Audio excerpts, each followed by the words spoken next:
Welcome. If you're listening to this, chances are you care about staying active, or you've had a recent reminder of how quickly that can change, often due to pain. Most people don't see it coming. They're coping, carrying on, and doing what they've always done, until one ordinary moment becomes one step too far. Welcome to the 3 Rules to Stay Active for Life. I'm Gavin Routledge, a lifestyle medicine professional, osteopath and author. And in this podcast, I'll share a few simple frameworks to help you suffer less pain and feel more confident about your current and future health. You may have heard the saying, what goes up must come down. And that's often wrongly attributed to Sir Isaac Newton. Actually, Sir Isaac Newton had much more complex laws of motion and laws of gravity. What goes up must come down is a simplification in essence, and a simple saying that has stemmed from his observations and rules. So the law of gravity is, as I said, much more complex than that. But what I want to give you here is rules that you can apply in everyday life, but they're grounded in the law that the body adapts to how it's used. So the background to this episode is all about that principle, that your body adapts to how it is used. And it's really important that as we go through this episode, that you also remember that your body is not fundamentally fragile. It may feel that way, but it is responsive. It's adaptable. It will adapt to what you do with it. And bodies fundamentally play by certain rules. And I've tried to codify that so that you can take what you learned in episode 1 around the cliff of pain or the cliff of health metaphor and use these rules to help you in your journey to get where you want to get to on that cliff landscape. Okay? So that's what the rules are for. They're here to help you on your journey. They're touchstones that you can always refer back to if you're wondering, should I do this or should I do that? Come back to these rules. Okay? Remember also that pain really is not chaotic. It doesn't just happen. Remember, you've fallen off the cliff, so it may appear as though it's come out of nowhere. Remember that phrase, all I was doing was. So that makes it feel chaotic, but actually pain is very predictable. It comes on for predetermined reasons. And your body is not random. It's playing by certain rules, and that fundamental law in the background that your body adapts to how it's used. Okay. So, having got that out of the way, here comes rule 1. Rule 1 is use it or lose it, but don't abuse it. Okay, let's unpack this a little bit. And we'll start with don't abuse it. Remember when you've fallen off the cliff of pain and you're in the sea of suffering, it's really important not to do things that make your pain worse. That's what I call abuse. Now, as I said before, it doesn't have to be pain. Remember, this is also the cliff of health. So if you have, let's say, diabetes, and you do something that makes that worse, you're abusing it, you're not going to make any progress. So use it or lose it, but don't abuse it. The second part, don't abuse it, means don't do things that make your situation worse. How about use it or lose it? As I said before, the body adapts to what you do with it. So the more you do something, the better adapted you will be to do that thing. Yeah. And it's fundamentally important that if you want to, and we'll come to this in rule 3, if you want to be able to walk a mile, it's really important that you walk, ideally, a mile. So if you don't use that physical capacity, you will gradually lose it over time. And this is not just true of physical attributes, it's also true of mental ones. So we know that people who, for instance, play whist or other complex card games retain cognitive function for longer than people who don't, all other things being equal. And I know people who go and play card games probably have lots of other positive factors in their life. But if you want to retain your cognitive capacity, your mental and thinking ability, then you have to use it. Another good way of doing that is to learn a foreign language.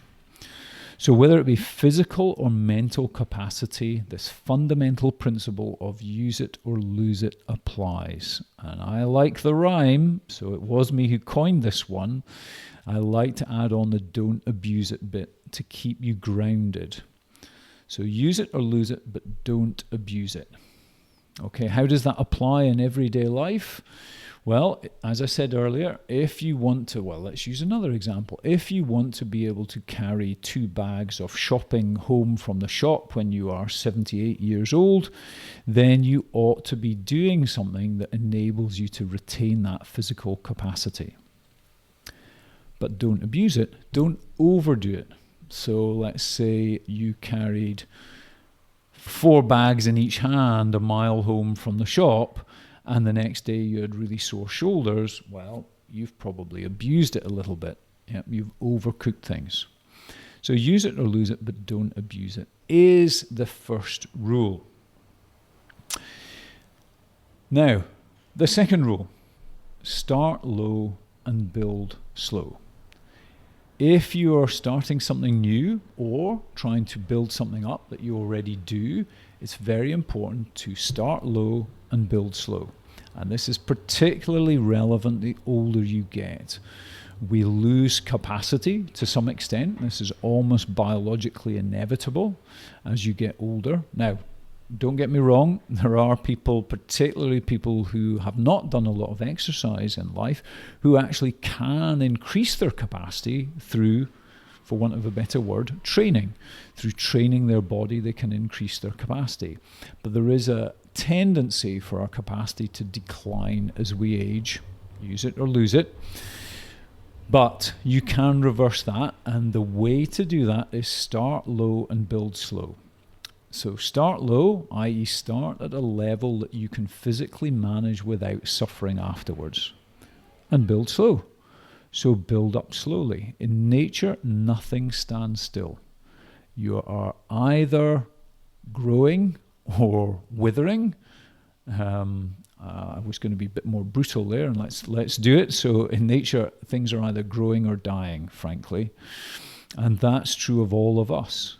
And so if you want to be on that growth end of the spectrum, it's really important that you use it or lose it, but that you progress gradually. If you try to run before you can walk, then you're likely to injure something. Yeah, so it's important to build slowly.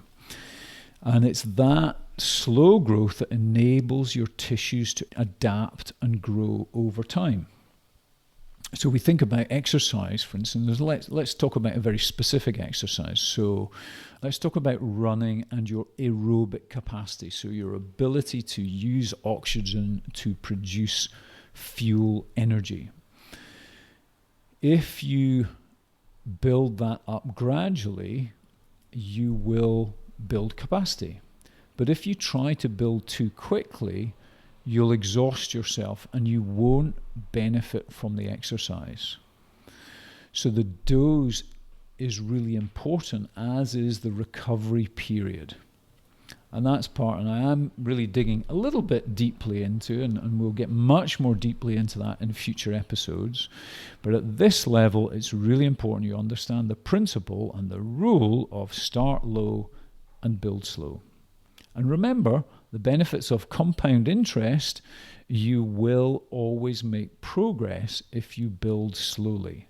And before you know it, by the end of a year or 2 years, you'll be in a very different place to where you are now.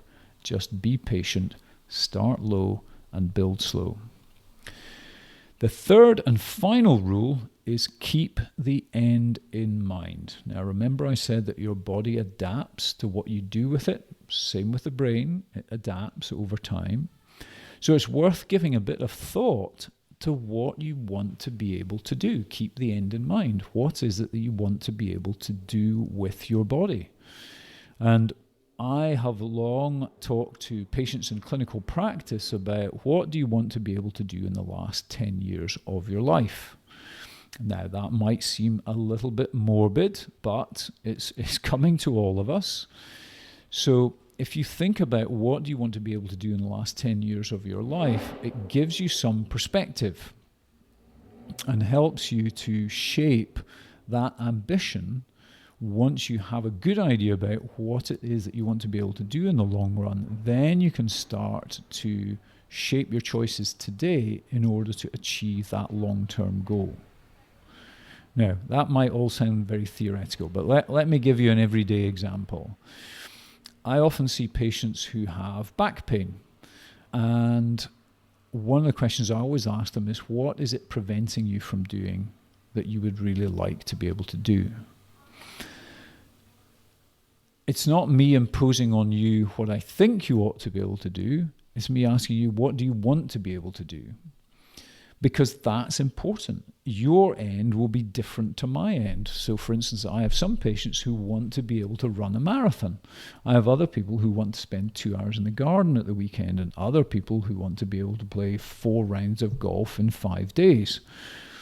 And that is the end that you need to keep in mind, because that will shape your rehabilitation, your progress over time. Otherwise, the danger is you're preparing your body for something that you don't actually want to be able to do in the long run. If you do some bizarre abstract exercise, then is that actually going to help you to achieve the thing that you want to do in everyday life? So let's say you've got grandchildren in the future and you want to be able to lift them up, and so keep the end in mind. And that way you won't go far wrong in your day-to-day activities. So we've got 3 rules there. Use it or lose it, but don't abuse it. Start low and build slow, and keep the end in mind. Now, rules will always beat willpower. How do we know that? Because, let's go back to that cliff of pain metaphor. As soon as you feel better, you regain the cliff top, your motivation disappears. You're no longer in pain, and so you slip back into your old habits again. It's very difficult to sustain willpower when there isn't an urgent motivation. So having rules removes that cognitive load. It means you don't have to think about what should I not be doing. You just simply follow the rules. The rules means that you have a system, and that system enables you to outperform motivation every day of the week, because motivation, as I've said earlier, waxes and wanes. So don't rely on motivation, because it will not be there every day when you need it. Okay? Right. In the next episode, we're going to explore a movement which applies the rules beautifully, all 3 of them. And we'll do that to enable you to offset the negative effects of sedentary activities, sitting and related activities, and to build more resilience in your body so that you can stay active for life.